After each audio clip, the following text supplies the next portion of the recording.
Growing up in the South really has its pleasures.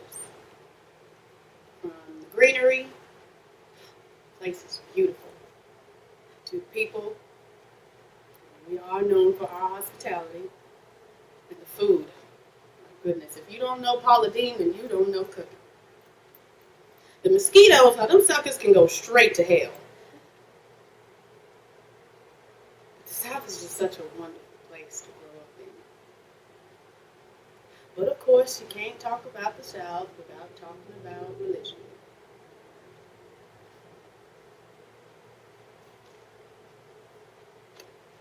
On June 30th, 2012, Arkansas Governor Mike Beebe made the statement that Arkansas will never pass any type of legislation in favor of the LGBT community. He also spoke strongly against civil unions. This sparked an outrage on both sides. The question then was asked, why is the South so far behind on passing any type of legislation in favor of the LGBT community? No child of mine argues that maybe the very religion that claims to be open-minded and accepting and forgiving also fuels hatred when misinterpreted. No Child of Mine by Whitney. When I was growing up, I loved playing with the boys. I wanted to be just like them. I enjoyed playing with my brother and his friends, not so much my sister and hers. I wasn't the nail polishing, Barbie doll carrying type. I liked to roughhouse and get out there with the best of them. I remember this one time I woke up and I cut my hair off. I tried to give myself a buzz cut, and that really pissed my mom off, and she whipped my ass pretty good, but I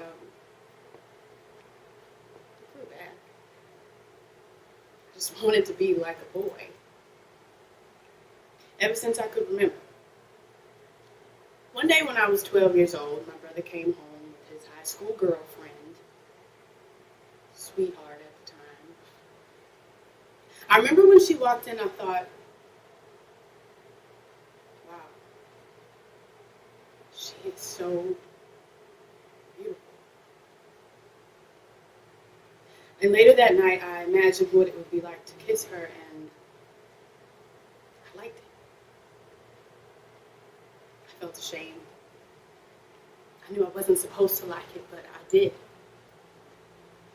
I, of course, didn't tell my brother. I mean, how would I look macking on my brother's girlfriend at 12 years old?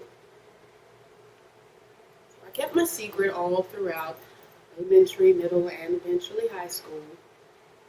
But by the time I got to high school, I felt this pressure building up inside of me. Like I had to get this secret out. I had to confide into somebody. So I decided to tell my cousin, who was the same age that I was at the time I began to accept the fact that I was,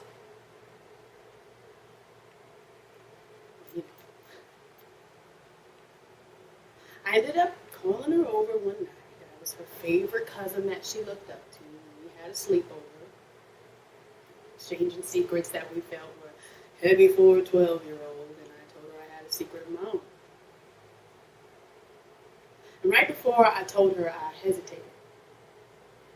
I got scared. I thought maybe I won't be her favorite cousin anymore. Maybe she'll get mad or angry and run out of this bedroom and jump in the bed with her parents and tell them. Or even worse, she won't love me. And she assured me that just as much as we are family, which is ironic because she's adopted, that no matter what I told her, she would still love me. She promised. So I grabbed my covers and I pulled them up to my chin. I took a deep breath. I closed my eyes and I whispered in the dark, I'm gay.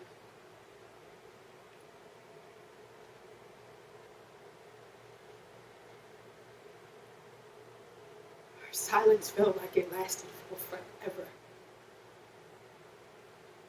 And then finally she spoke up and she said that she still loved me. So from coming out to my cousin, I gained the strength to tell my parents. called them down the next day, and I sat them on the couch in front of me, and I took another deep breath, and I said, Mom, Dad, I'm gay. I'm a lesbian. I'm not a lipstick lesbian, and you don't have to worry about me going butch or anything. I just like women, and I don't know why. I watched the tears well up in my mother's eyes. She began screaming and crying. Why? How could she give birth to a lesbian? I watched her walk over to the shelf, and she grabbed the Bible, and she came and put it in front of my face and said, read. Leviticus chapter 20, verse 13. If a man lies with another man as he lies with a woman, he has committed an abomination in God's eyes. Do you feel you are separate from that?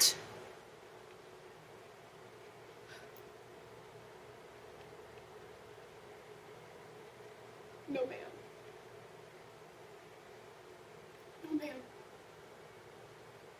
Can you imagine what it felt like for your own mother to tell you that you're going straight to hell because of who you love? Something physically inside of me was attracting me to women, and I could not help it. I could not change. I prayed for God to change me, and He would not. And I find it ironic because the very religion that my parents cling to tells them to love me and accept me and forgive me for my sins, but they will not.